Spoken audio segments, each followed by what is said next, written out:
actually like 4 days prior to this, when I was in the middle of the night just walking around the house, you know, I would open and close door, just stand there and just walk around and actually crawling on the floor. And I don't remember this at all until they showed me the video. You know, and that's like I said, that's why I went in the hospital, and I I don't know. I don't understand it. Even when I came here, when I first come here, I was hallucinating. I was thinking that Michelle and the kids were here, and I was thinking there's my dog, my favorite dog of all things, was in my wall, and I was trying to crawl and grab at the wall. Well, this is certainly interesting. We're about to watch the revocation hearing of a man who had just been released in January of 2022. Before we watch this revocation hearing, we're going to take a flight back to the past and watch that 2022 parole hearing, and then we'll jump into the revocation hearing. So with that, let's go. You ready? Yes, ma'am.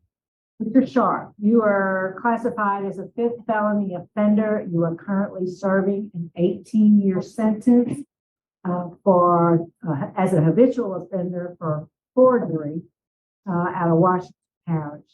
You have a parole eligibility date, which was September 17th, 2022. You don't earn good time.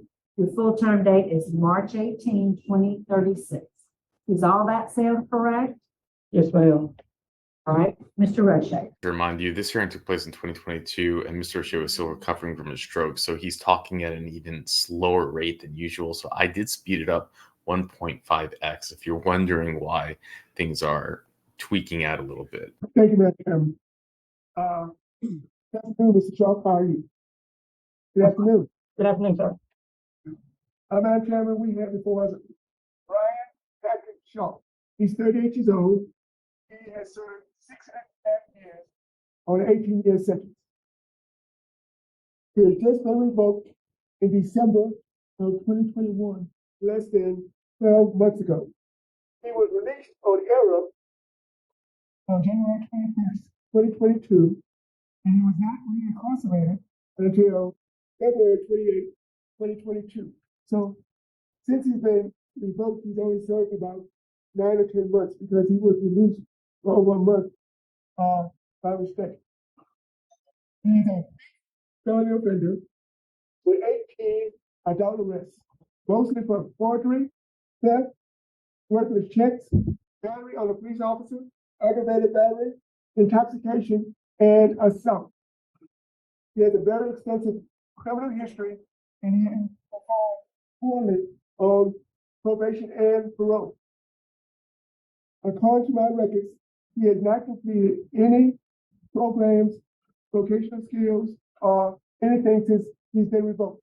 Have you completed any programs since you went back in February of 2022? No, sir. This facility doesn't have any good time classes or vocational classes here. Good. But before that, I got out again. I said I did vocational and a lot of self-help groups. I graduated in the reentry program with it on the same charge. Yes, I'm aware. Okay. But I can't get any program since you've been at Value Correctional since you've been incarcerated this time? No, sir. They don't have any classes here. They don't have any self-help or vocational. So listen to the question. Have you been at Value Correctional since you've been incarcerated this time? Yes, I was in the parish and then here. Okay. Opposition in this case comes from the DA's office, and the local law enforcement community is strongly opposed. What is your current job at Value Correctional? He said, what is your current job at Value Correctional? There's no job, sir. There's not a lot of jobs here. Okay, so basically, what do you do 24 hours a day? Nothing. To be honest with you, I read a lot, So I do self-help on myself, get a lot of self-help books in and read. Okay. All right. The victim of this crime is now deceased. Your mother and other family members and your girlfriend are all unopposed to your early release. I have no disciplinary write-up. How many disciplinary write-ups have you received since your incarceration? None, sir. None.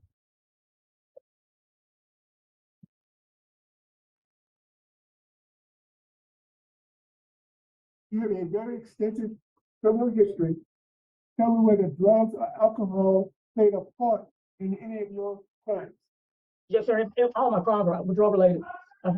when I was younger, I made a lot of mistakes. I got hooked on drugs, and then later on in life, like I said, I got hooked on pain pills, and I just got my life out of control. Just addiction and the physical withdrawals, took a hold of me.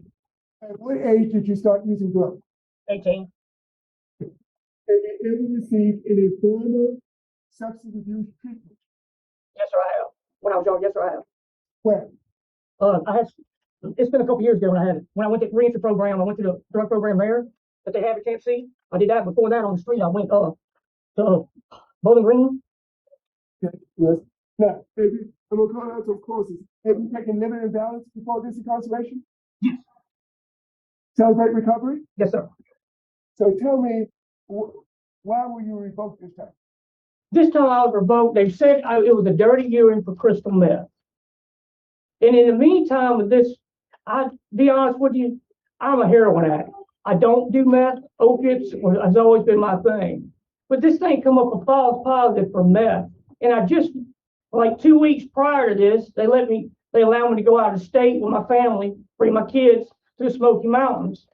And, they come back saying it was a false positive for crystal meth. And in the process, even before this, all this time, sir, I worked 40 to 60 hours. I've had the same job for 4 years. I have my co-workers, no problem whatsoever. And what actually want me to come back to work for them, even after this little incarceration now. But that's the reason they revoked me, sir. Okay. And basically, you said they agreed that it was a false positive. Why did they revoke it? Because they just did. He revoked me, on the urine. I didn't catch no new charge or nothing. It was just for a dirty urine. They revoked me. So would you agree with me that you need additional substance abuse treatment? Yes, on the outside I do, because I attend NA meetings and have a sponsor, and yes, I keep up with it, and I need that, for my substance abuse and for my mental health, just to have someone to talk to, to help me my day to day, because the pressures of life sometimes. Because like what caused me to do this whole charge is I lost control. My dad was dying, and I sat there for years. We've had difficulty, and I come home and watch him die, and it was just so hard on me, and I didn't have no other way so I couldn't talk about it, and I just went to drugs, and I ended up stealing from my parents because of this, and that was the whole reason for this whole charge. Have you received any financial counseling or attended any financial classes? A lot of your crimes deal with forgery and other things. Yes, I have.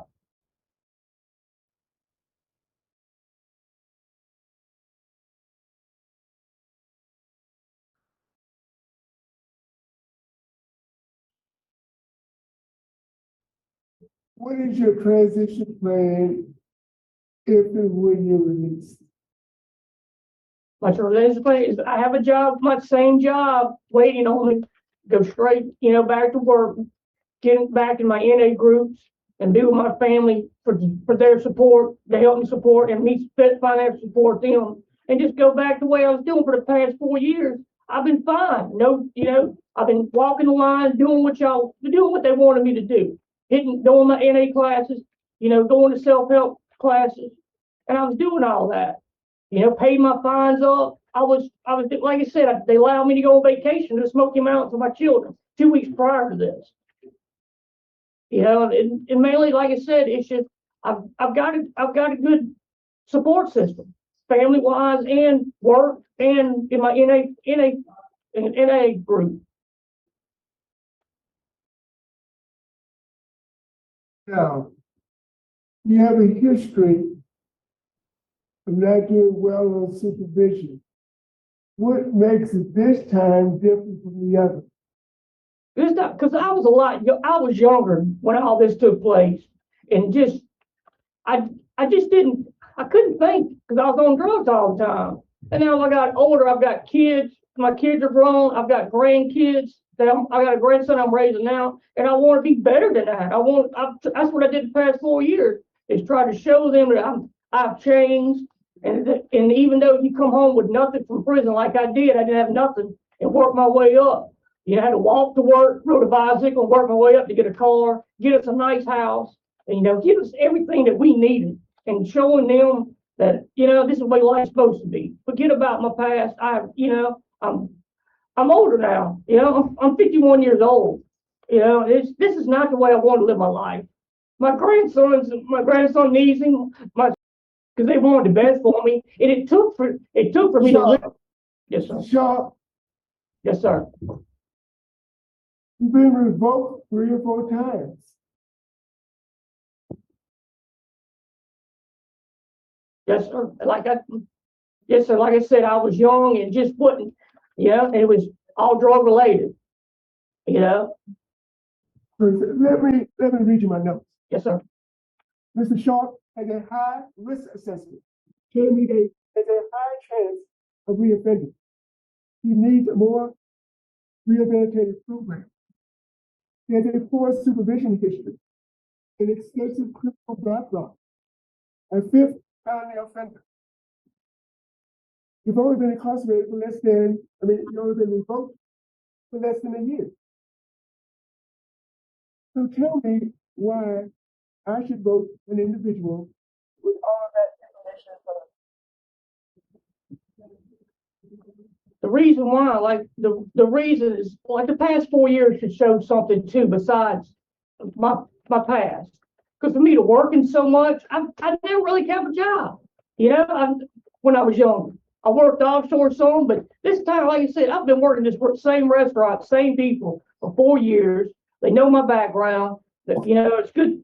They're good support system. My family, I'm finally at a point, my family, where we trust each other, that we believe in each other, that they know I'm doing the right thing, that I'm not using drugs. Because when I was using, I wasn't working. I was stealing from my family. And I'm not like that. I've got a good support system, like you said, in the NA community, you know, and I need that. I know that now. I need support like that. So I noticed I can't keep myself bottled up when things are going wrong. I can't get in that way again, because that's where I learned to use like that. That's when I start using it to use. And I know now, my old age, I can't do this. You know, Mr. Sharp, you were released on supervision in the Covington District in May of 19, right? yes, sir. So basically, you've only been on supervision for 3 years. And then you were arrested and revoked in 2022. Is that correct? Yes, sir. But actually, it was 18 is when I got out, when I got on paper. Your master record said that you had a new conviction in February of 18. Yeah. You were in jail, and you were let out in May of 19. No. Is that all right? No, sir. Actually, the actual charge was in 15, and I didn't get out because I went through the reentry program, and I didn't get out till 18. Okay. So your master record is wrong, because it said that you had a new conviction in February of 2018. You were in jail in February 19, and you were released in the Covington District on May 16, 2019. It was February 18th when I got out. Okay. Okay. Yes, sir. Okay.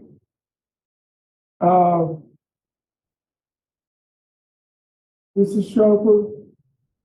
Sharp, I'm going to listen. I have not made a decision yet. I'm going to listen and try to give you the benefit of the doubt, but your record speaks for itself. Yes, sir. I understand. Mr. Sharp, you got out in 18, but did you do like a 90-day turnaround administrative sanction in Concordia? Yes, I did do Okay, that. because the address, because of an address. It's okay, all right. So, have you ever had a mental health diagnosis? Yes, yes, ma'am, I have. I'm When bipolar. did that happen? When did you get first diagnosed with a, I know it's bipolar and depression, but when was that? I first got diagnosed when I was like 8 years old, and since 13, I've been in and out of mental hospitals. Right, and so during all that time, say since 13, have you been prescribed medication? Yes, ma'am, I have, and I do good on it. So it's a lot of And times. so have you taken it as prescribed all along the way? Yes, when I have took it prescribed, and like I said, it has helped. To a As certain. prescribed, taking it as prescribed all along, even when you got in all this trouble. No, ma'am. No, ma'am. That's not what I'm saying. I'm sorry. I misunderstood you. So But- since in the last 4 years or 4.5 years, however long it's been, are you on medication or were you on medication when you were out? Yes, And were you taking it like you were supposed to? yes, ma'am. And you also have some other health issues? Yes, ma'am.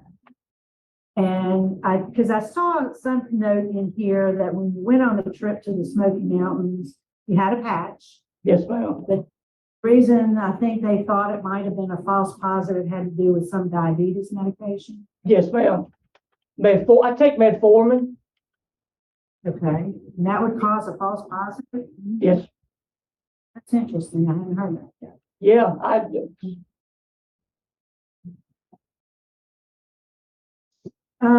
So you mentioned the restaurant you were talking about that you were working at and was willing to take you back. What's the name of it?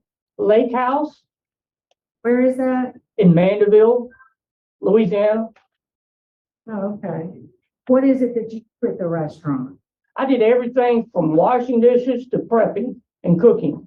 I did a little bit of everything because what we do, we have a restaurant, but we also have off-site catering, and we do concerts and festivals too. So we go all around the United States doing concerts, and in Louisiana, just like for instance, I did a Rolling Stones concert a couple years ago. We went and fed them in Superdome.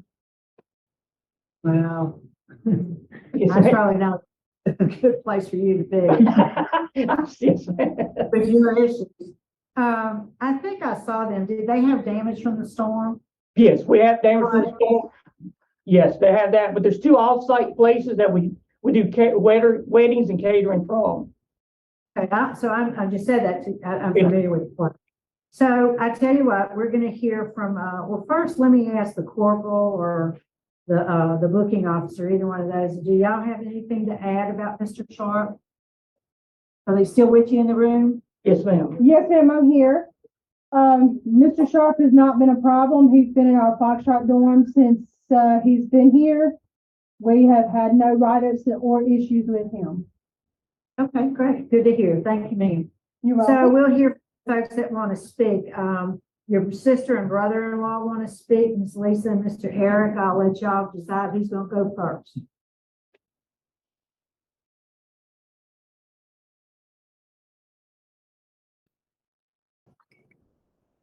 Go ahead.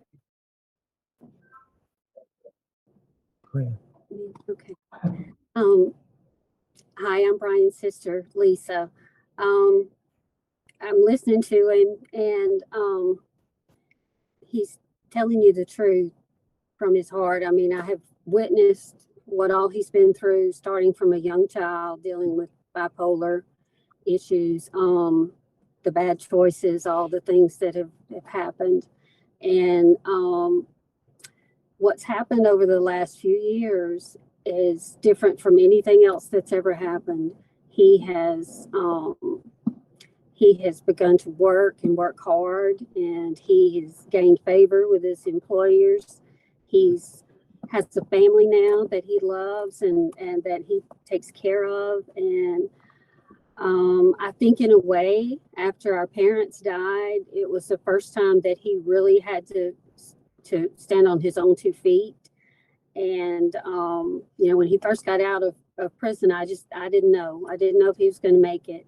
but he has done so well, and he has grown up, and he has matured, and he's able to look back now and see the mistakes that he's made and how much time he's wasted with being in prison, and the way that he's treated people. And I feel like I would probably be the last person that would just come on here and sing his praises, because he and we have butted heads a lot over the years because of the things that have happened.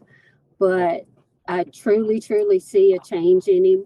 And I truly see that he wants to do better, and he's trying to do better. And I really feel like that if he was allowed to be out, and he could be a productive member of society and make a big difference. Good, thank you. Mr. Williams? Yes, I'm just wanted to share, first of all, I've been a pastor for 29 years, and I've counseled people, and I've also been diagnosed myself with bipolar in my early 20s. So I understand seeing in Bryan what I've seen for a long time now. I was around Bryan when he was 9 years old, so I've known him a long time, and I have seen what he struggled with, and I understand it. And as he's telling you that as he got older, he did. As he got older, he began to take his medicine. He began to want a life. He wanted to change. And she said, we both saw that in him. He held down a job. His employer found him, a very good worker, a very steady worker. He was never late for work. He did not show up. He supported a wife, girlfriend, whatever, and not only her, but his and her children, and also their grandchildren. So I've seen the two sides of Bryan, and I know that it can be different as long as he stays on his medication. And we saw him do that for many years. And so I think, like she said, he could be a very productive person in society, given a chance. All right, thank you, sir. Appreciate both of your input. We'd like to hear from Ms. Wagner now, please.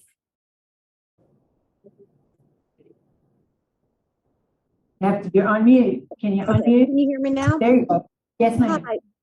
I've known Bryan forever, and what everybody's saying is true. He has changed over the last few years. We take care of my elderly mother that's got dementia and health problems. Our grandson, who's only 11, he can't be here today, but he wrote a letter.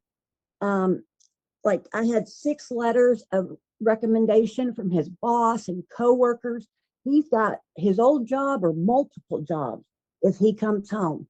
We've been in this house, this resident, for almost 4 years, and he's got a whole support system set up, doctors, everything that he needs. And we would like just to fix things and continue on showing you what he can do. He has changed, and I think he's proven it. And that's all. All right, well, thank you, ma'am. Mr. Sharp, is there anything you want to say to us before we vote? I just want to say that, like I said, a lot of this was when I was younger, and I was young and just dumb, to be honest with you. And like my sister said, well, losing both my parents really made me grow up, because they babyfied me, my parents, at one time, and not having your parents there, it made me man up and take care of my family and being a productive person. Like I said, I know right now my mom and dad will be right here giving me praise for all the past few years that I've done to straighten myself up. Because when I was, like I said, for this year, like when I've used before, it's always been full blown when I went. I wouldn't have been able to keep a job if I was using drugs, especially meth. I wouldn't be able to work 40, 60 hours and be normal and still go to my meetings and everything else. But I have changed, and I'm older now. That I'm not young anymore, and this is not what I want in life. I got family that love and support me, and I just want to be there for them, and help out as much as I can, and help the community as best I can. Being involved in NA, And being, getting a sponsor and being a sponsor helps somebody younger, All right, thank you, sir. Committee prepared to vote? Mr. Roshan? Yes, Mr. President, I'm prepared to vote. Mr. Sharp, and I want to make sure you can hear me. Can you hear me, Mr. Sharp? Yes, sir. Yes, sir. Mr. Sharp, you had a very high tiger score. That means you had a high chance. It says that you had a high chance of reoffending. I'm going to give you, I ain't gonna give you, I'm going to give you a chance to disprove. You gotta make one promise. Do one thing. That you would take all your mental health medication as prescribed. Yes, sir. Mr. Sharp, I didn't hear you. Yes, sir. Yes, sir. That's my main priority, is stay on my meds, because I need them, because I know that's helps me. If not, I know I'm gonna go downhill from there, and I don't want that again. And if you're ever in a situation where you can't afford those meds, you rely upon your family to help you to get those meds. Yes, sir. Yes, sir. I Do will. not use, I cannot afford, so I stopped taking it. Right. That's not an excuse. I've heard it before. Yeah. Right. That's not an excuse. This is just like for me taking the middleman. Hold on, Mr. Oh, Sharp. Sorry. Mr. Sharp, that is a condition of your parole, that you take all mental health medication as prescribed. You also have to do from 9 p.m. to 6 a.m. And if you have to be out at the restaurant after 9 o'clock, you must get permission from your parole officer first. You understand? Yes, sir. Yes, sir. I agree. And I also want you to stay busy. I want you to maintain full-time employment at all times. Good luck. Mrs. Jackson. All right, Mr. Sharp, I agree with my colleague. My vote is to grant. You do have a good support network who are there to help, who believe in you. So my vote is the same, with the same conditions as Mr. Roshan. All right, Mr. Sharp, I do concur with my colleagues. My vote is the same, to grant you parole. Based on the interview we've had today, discussion we've had with your family, and it seems it's your desire to do the right thing. Good luck to you, sir. You understand all those conditions? Yes, ma'am, I do. And We're gonna send you a copy. We'll send you a copy of them so you'll know. Good luck to you. Thank you very much. Thank you. It's our business at the Bayou Correctional Center. We will adjourn at 1:42. Thank you.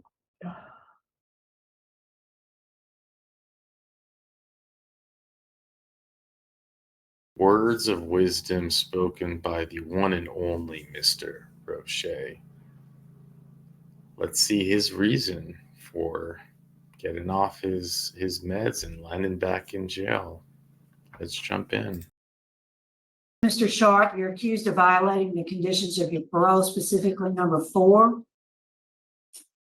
You did not refrain from criminal activity, which is evidenced by your arrest on June 14th, 2023 by St. Tammany Parish Sheriff's Office. You were charged with domestic abuse, battery, and child endangerment.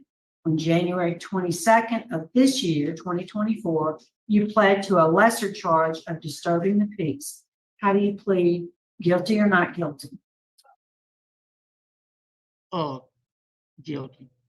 Okay, would you answer Mrs. Ledoux's questions? Yes, ma'am. Good morning, Mr. Sharp. I would like to note, just for the record, that you are a fifth felony offender. Yes, ma'am. Are you on, did the parole board grant you parole? Yes, ma'am. So when did you have that hearing and they granted you parole? They granted my parole in January of last year. No, December of last year before, of 22. Yeah, 22. Okay, I'm just pointing that out. I know when you were paroled. I just Yeah, want to yeah. I think it was 22. Yeah. back here today. Yes, ma'am.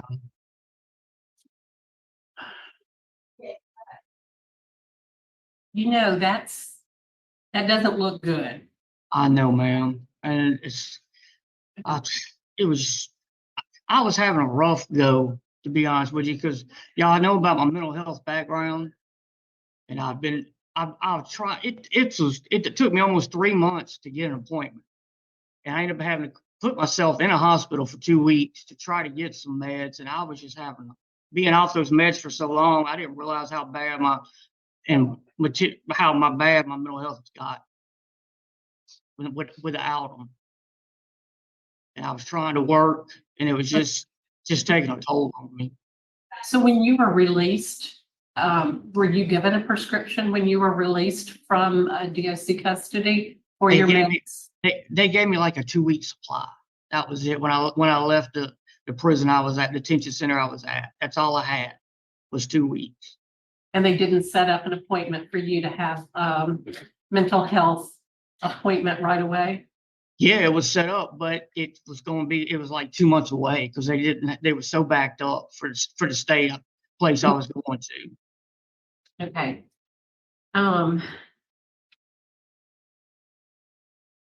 You know, and I'm not using that that's not an excuse.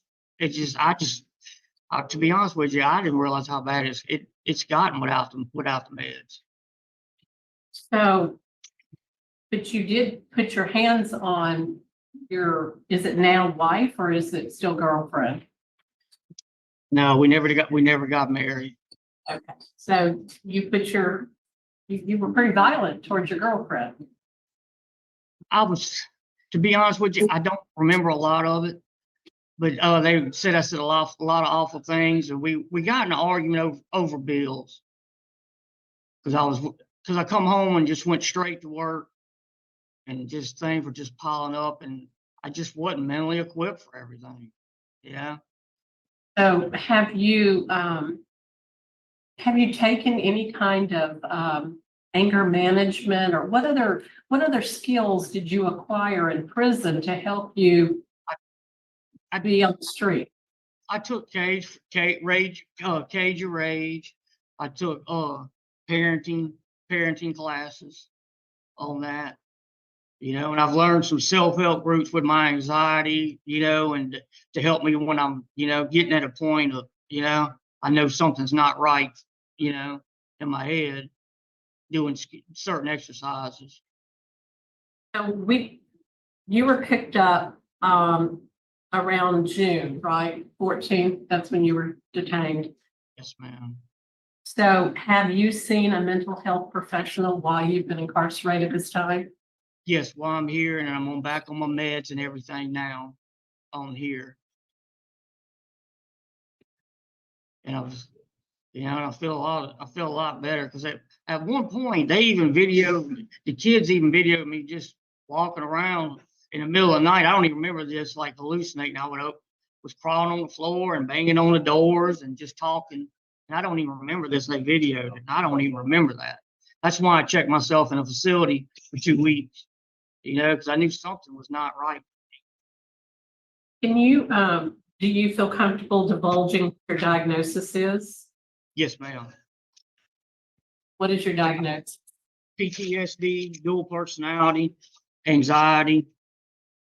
I also, when I went and got checked, when I went in the hospital, they checked, they did an EKG and stuff on my brain, an EEG, and they seen some brain matter, not matter, but I'm a little nervous. I'm sorry. But, Okay. I've got it written down here, but they found something on my brain, an organic on my brain, and they changed my meds, and it was just so difficult trying for state facility when you don't have around here, could afford a regular psychiatrist to be on the state. It's so hard. I'm sorry. Let me grab this real quick, if you don't mind. But it's so hard to get, if you don't have a regular physician. Okay, so is there any, I see where you're on, and this is, I want this not to be taken as, this is the reason I'm looking at it, but let's talk about your previous criminal history. Do you have any other crimes of violence in your history? No, ma'am. No, ma'am. And this is not, that's not who I am doing something like this. And like I said, I feel, you just don't believe how guilty I feel, how everything, I feel bad about all this. And because they do so much for me and take care of me and stood by my side all these years. And it's just, and still with me, and I don't mean to act like that. It's just, I don't know. To be honest with you, like some of it, I really don't remember. Because it's like I blacked out, like just like when they videoed me that, like a week prior to this, actually like 4 days prior to this, when I was in the middle of the night just walking around the house, I would open and close door, just stand there and just walk around and actually crawling on the floor. And I don't remember this at all until they showed me the video. And that's like I said, that's why I went in the hospital, and I don't know. I don't understand it. Even when I first come here, I was hallucinating. I was thinking of Michelle and the kids were here, and I was thinking there's my favorite dog of all things was in my wall, and I was trying to crawl and grab at the wall. Okay, so you had a 5-year relationship with Michelle? Yes, and I've known her longer than that because our parents both were social workers together, so we grew up together and went to school. Our mothers were good friends. Ms. Renanza, I'd like to go into executive session to discuss some confidential matters. Let me just ask a question. Explain to me again about the meds, because I sat at your parole hearing. Yes, ma'am. And I do remember that we said you had to go to AA meetings once a week. Right, I was doing that. And that you had to comply with your mental health medication. So you say when you were discharged, and that was when were you released? Actually, December of 22. And so you got a 2-week supply of meds. It was January before I got out. Okay, so it was January. Yes, ma'am. And you got a 2-week supply of medication, and you didn't see your appointment was not till what, March? Yeah. And then this happened in June. So Right. when you went in March, you didn't get your meds? No, they gave me some meds, but I still they didn't give me enough. It was just like a little trial. That's all I did. I just seen a caseworker and a social worker. They wrote me out. I told them what I usually take, and they gave it. And I still didn't actually see a real psychiatrist because they pushed that, but I had to see that next. Yeah, when was that appointment? That was before. Well, I ended up going in the hospital, but it was like before I went to jail. Before I got arrested, it was like in June. Okay. We have a motion for executive session in a second. Could you do the roll call, please? Cheryl Lawson. Yes. Pete Freeman. Yes. Gary Little. Yes. All right, Mr. Sharp, we're going to be in executive session for a few moments to discuss confidential matters. So stand by. We'll be back with you. Yes, ma'am. You bucks, they come back quick. Long way they take the phone. The longer they out, the better chance of a not guilty, the less the charge. I got 12 years old.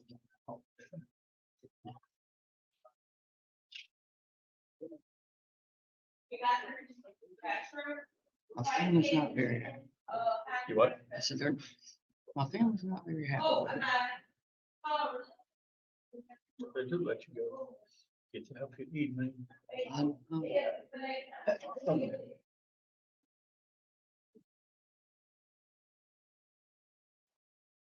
Delta 6 over the All right, hour. Mr. Carr, we have been able, we didn't do our executive session yet, but because we now have had contact with Michelle, and she's on the phone. She couldn't get into Zoom, so we're gonna put her on the speaker phone because we have some questions. We want to hear what she has to say, and we have some questions for her. Okay?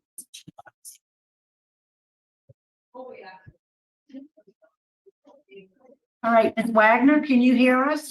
And your relationship to Mr. Sharp is what currently? I was in a relationship with him for years, and I was part of this case. Okay. And were you able to listen in to any of the Zoom hearing? No, ma'am. Okay. So Mrs. Jerry Ledoux, the parole board member, was assigned Mr. Sharp's case. She would like to ask you some questions, okay? Okay, that's right. And I have Cody and Jack here who would also like to speak on Bryan's behalf. Is there anything you'd like us to know first before we ask you any questions? Okay, yes. I worked with the PA on this case when at the court hearing and stuff. I sat with them and on it with them, and they said they wanted what I wanted to happen with Bryan. Okay, and I wanted the charges to be dropped. I thought this is his mental health problem. He was trying to seek help. He went into a place. He was working. He was trying to do good, and he was doing good with Cody, his sons, our son together. It's our biological grandson, but I would like him to get out. I didn't realize that dropping it down to disturbing the peace was gonna violate his parole. Or I would have talked to the DA more about it, about not having any charge, because he had been in there for months, and I thought it was enough. He was trying to seek help, and I know he will, and I think he'll do okay if he gets into a place and everything, and go back to being a father to Kodiak, who's up on his behalf also. Okay. Michelle, at the time of the incident, there's a note in the police report that you said that you were scared of him. Do you have any fear of him when he is non-compliant with his medication? You cut out. I'm sorry, I couldn't hear you. You cut out for a minute. When the police report was turned over to us, we noted that you said that you were scared of him at the time of the incident. Would that still be true if he is non-compliant? You're cutting out, and I don't know why.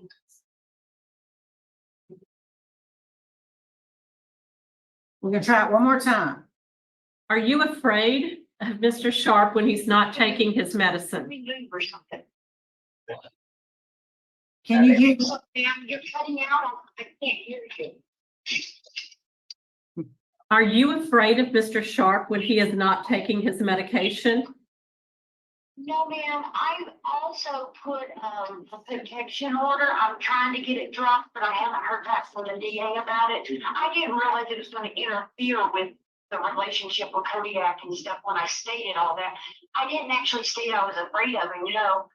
No, ma'am. Okay, so you are aware that he needs constant mental health treatment and medication. I have my wish, and all the rest of the family's wishes. We would like Bryan to be put in a mental health facility to where they can give him on the right medication or something like that when he can get out. He really needs that, and he could do the rest okay if that was taken care of. He was working. He had several jobs. Many people were trying to get him to work for him. He was trying to do good, but without that medication, it's just, it's bipolar stuff is a very difficult disease. Right. But he does need to be on medications. I wish he could be put in a facility, a long-term one, because they only do like a week now. He did go into Covington Behavioral Health, 4 weeks, but they didn't change his meds hardly at all and follow through with anything. So I really, that's what our whole family wishes he could do. And then to, have a relationship with Kodiak. Kodiak can tell you how well was doing with him. Okay, well, I think that you've answered the question that I had. Okay. Okay. Can we hear from Kodiak now? Yes, ma'am. Okay. Kodiak here. They want to talk to you. Right here. Hey, Kodiak, Aisha. is there, this is the revocation hearing. Would you like to tell us anything about your grandfather, Bryan Sharp? Yeah, so basically, he got like a few jobs, and he mostly got them to take care of our family. And he tried making a great bond with me, and I was a person in my family who had the greatest bond. So, and he kind of like has a mood disorder kind of thing, and he's a little bipolar. So, if he ever takes it, no, but he never took it out on me. Okay, so you're not afraid of him, No. and you'd like to see him back out of jail. Yeah, he is my dad, and I would love to see him out of jail. Okay, well, thank you so much for talking to us. We appreciate it. All right, Will I be able to hear the rest of the hearing or what happens? Mr. Sharp? Oh, thank you. Yeah. Is there anything you'd like to say to us before we vote? Just that like I said, I'm not using this as an excuse. I'm 53 now, and I didn't realize how bad, my mental health is getting over the years. And I wish I didn't have to take meds. I wish I could live a normal life and get up, and not have stress and anxiety and have to worry about this. But when I'm on this, like I said, I work. I've got plenty of restaurants that I cook at. As soon as they found out I was home, I had 3 or 4 different restaurants like, come work for us, come work, and I realized then, being on the meds, that people really, I can be productive in society, and work, and cooking is what I enjoy doing.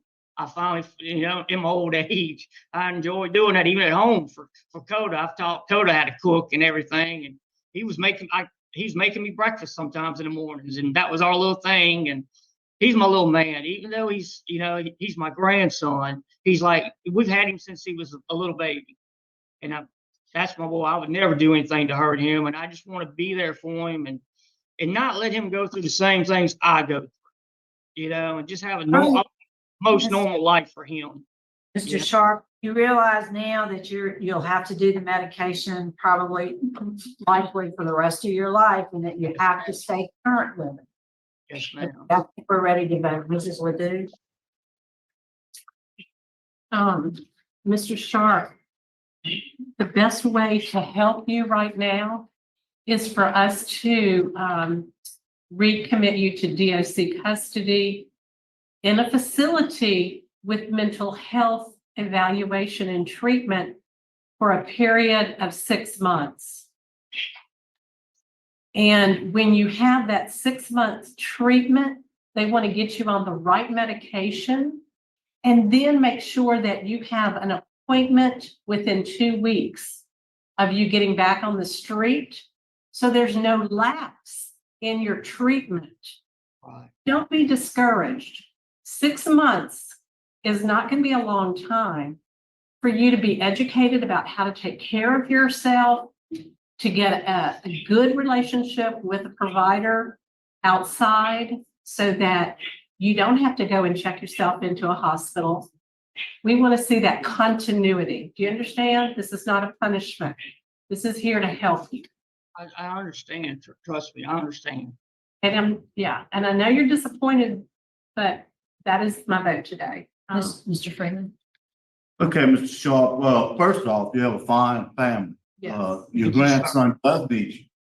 And your grandson needs you with your mind right. Because y'all have a great future together, and your wife, your friend also. So my vote's gonna be the same. I know it's 6 months, they may write us before that and say, we got his plan and we ready. You know, he's stable, he's ready to go. We're gonna leave it all up to Hunt. Okay, leave it to the professional. It's not, I'm not revoking you. I'm just sending you a Hunt for this evaluation for 6 months. Correct? Yeah. Okay.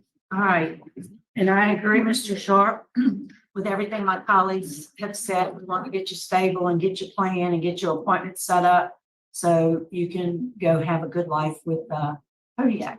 No, and I said 6 months, but if they can do it in 4 months, but I don't want you getting out before you have enough time to have the medication. It's working, you're feeling great, and you have a relationship with someone on the outside to go immediately to, okay? I have one question. You said I'll be going back to Elena Hunt. Elaine Hunt.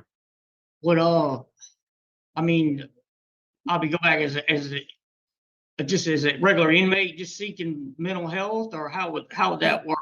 Yeah, to their mental health facility. We'll I didn't realize they had one there. That's why I was just. Yeah, that's Oh, Premier yeah. City. Yeah. So they'll give you the help you need and get you set up. So, do you know how long it would take for me to get over there? Now, we'll put it through today. We'll try to expedite. All right, thank y'all. I really appreciate this. Okay, I think that concludes our business at St. Tammany. Deputy Molinari, thanks so much for accommodating us and running across the compound. I appreciate it. Thanks. We're gonna sign off at 10:16. All righty. Have a good day. Thank y'all. Let's go back in the past and listen again to those wise words of Mr. Roche. You gotta make one promise. Promise me one thing. That you would take all your mental health medication as prescribed. Yes, sir. The Sheriff, I didn't hear you. Yes, sir. Yes, sir. That's my main priority, is stay on my meds, because I need them, because I know that helps me. If not, I know I'm gonna go downhill from there, and I don't want that again. And if you're ever in a situation where you can't afford those meds, you rely upon your family to help you to get those meds. Yes, sir. Yes, sir. I Do will. not use, I cannot afford, so I stopped taking it. Right. That's not an excuse. Yeah. I've heard it before. Yeah. Right. That's not an excuse. This is just like for me taking the middleman. Hold on, Mr. Sharp. How do I unpack this? There's a lot that's going through my mind right now, but I think what's really great is unique and important is that we were able to see both hearings, the first one and the second one. And I think it helps for a lot for that big question about, well, should people on medication be locked up and shouldn't they be in mental hospitals, and our systems are full of people. And I don't know if this helps get any clarity on that answer, but certain things that we can pull out from watching this is, one, that it was identified by the wisdom of the board that this man needs to stay on his prescribed medication. That leaving his girlfriend who's taking him in understood that as well, and claimed in the hearing that she had a psychiatrist, which is all you need. You only need someone to write a script. And what it seems is that they never did that. Their excuse was not, we couldn't afford it. Their excuse was, we couldn't get the script. There was a 2-month waiting period. And I don't buy that. I think either they didn't want to spend the money on it. They didn't have insurance. I don't know. I mean, you would think that they would have gotten some type of coverage. And they remembered the warning from the board, so they didn't want to use the money thing as an excuse. But the bottom line is, I don't buy that they You know, and even if you want to buy it, it's also no excuse. You throw your hands in the air and say, "Oh, I can't get an appointment." So let's let things fall apart. Let's have him crawling around the house in front of my kids and grandkids, barking like a dog. Let's have him hurt us. Let's have him derail my children's lives, my grandchildren's lives. There's no excuse. It's wrong, and it's irresponsible as a mother and a caregiver to have that man around. It's irresponsible to not follow through and make sure that he's on his meds. It doesn't. It's just it infuriates me in that sense. Now you can make another argument. I don't think it's a good argument in defense of what I just said for her taking him into her house and for what he did. But you might say the DOC would probably make a return on investment if they gave 3 months of medication, or at least 1 month of medication. 2 weeks is a short window. I would say, like, you should give a longer length of medication. You already invested so much resources into the inmate, and the benefit of not having that inmate return. It's like, if you looked at it like a business, you would say, you know what, let's invest a little more, make sure that these really important meds are with him. And that's something that I think the DOC should do to improve. Again, it's like they invest so much resources into, hey, 10 million every quarter to the parole project, and let's put 300 million into this program and this program, and everyone's getting money, but like, oh, to give him medication for more than 2 weeks, I don't know if we can. That's pushing it. But again, it's like the whole problem was pointed out right at the beginning. She made a statement to Mr. O'Shea that she had all the psychiatrists and everything set up. And then what was a little disturbing here too is that it seemed the second Jerry, the new board member, started to ask her the question about, are you afraid of him? All of a sudden her phone connection broke, right? She had to ask the question 3 times, and then we didn't get the straight answer. And it turns out she did put a restraining order on him. You know, it must have been really bad. She gets hurt. She puts a restraining order, and then it's like, oh, now she's trying to take the restraining order off. And they're putting him in like a 6-month program so that he'll learn to take his medication. Really, what help is that going to do if when he gets out again, doesn't go on it? It's bizarre, the whole thing. And it just shows, again, I think it's my initial part. It's before someone talks about, well, should they be in a mental ward, or should they be in a jail, or should they just be in the public? And seeing all this information, it kind of puts things into perspective of like, I don't know. But it is interesting that it does seem to be his first crime of violence. And that's all his other stuff seems to be theft and larceny and whatever. But then also the beginning of the hearing, almost forgot about it. He's talking about, oh, he doesn't do meth, he's heroin, and the false meth positive. And then his girlfriend kind of looks like she's tweaking.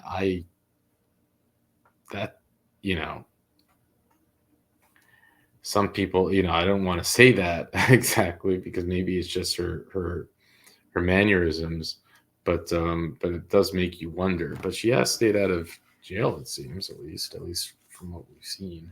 I don't have her record, but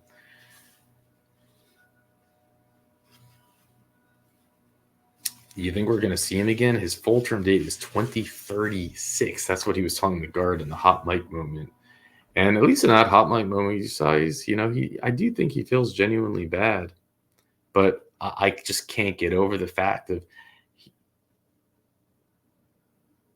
it's not like it's something that that if you get off, the results are going to be awful. It's on you to just make sure that doesn't happen. It's such a small thing. It's like, forget it. Nothing else matters at that point. It's hard. It's just hard to. Yeah, you notice his brother or his sister wasn't on the phone this time. Anyways. that, I'll let you go. What's up out there, fans? Like the videos, share them, see if you can get them out there. Hopefully I'll see you guys soon on stage and we'll rock it out. Just remember, you know, you'll be seeing a guy with a big hat, 1970 model resistol, old school. That's the way I like to roll. There again, just get in touch with me via Facebook.